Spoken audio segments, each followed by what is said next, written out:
So first, it's kind of important to know that the niqab and the burqa, the two most extreme forms of Muslim female attire, are widely worn in countries with the most conservative Islamic practices, both in culture and in law. These countries include Afghanistan, Pakistan, and Saudi Arabia, as well as a number of other Muslim countries to similar or varying degrees.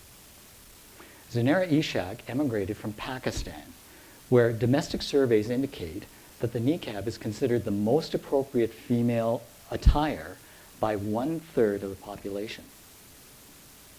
This helps explain why she would choose to exercise her right to choose the niqab in her new life as a Canadian citizen.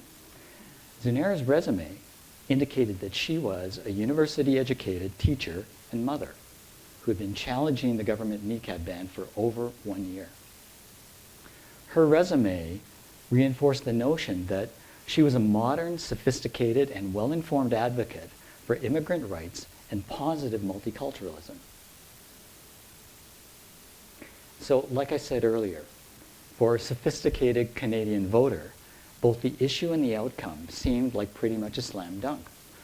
Our government's cheap attempt at divisive identity politics backfired disastrously, as Zunaira's niqab was actually elevated to become a powerful symbol for religious tolerance and freedom of choice in our country. But it was at that moment when we progressive, sophisticated Canadian voters began piling on top of the redneck Islamophobic haters on the other side that my own inner antenna began to extend up and over the indignation. I began to question if, in my desire to be reasonable and Canadian, had I too easily accepted the obvious feel-good symbolism of what was now our niqab story? I also realized that if the niqab was now a symbol for our values of tolerance and freedom, that I needed to search for context that would hopefully clarify the connection between the symbol and the values.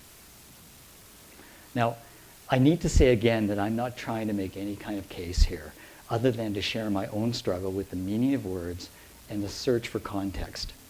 True to our community vision, I'm sharing some of that context with you, but in no way want to claim that it's definitive of anything other than a possible reason to further explore the context for yourself.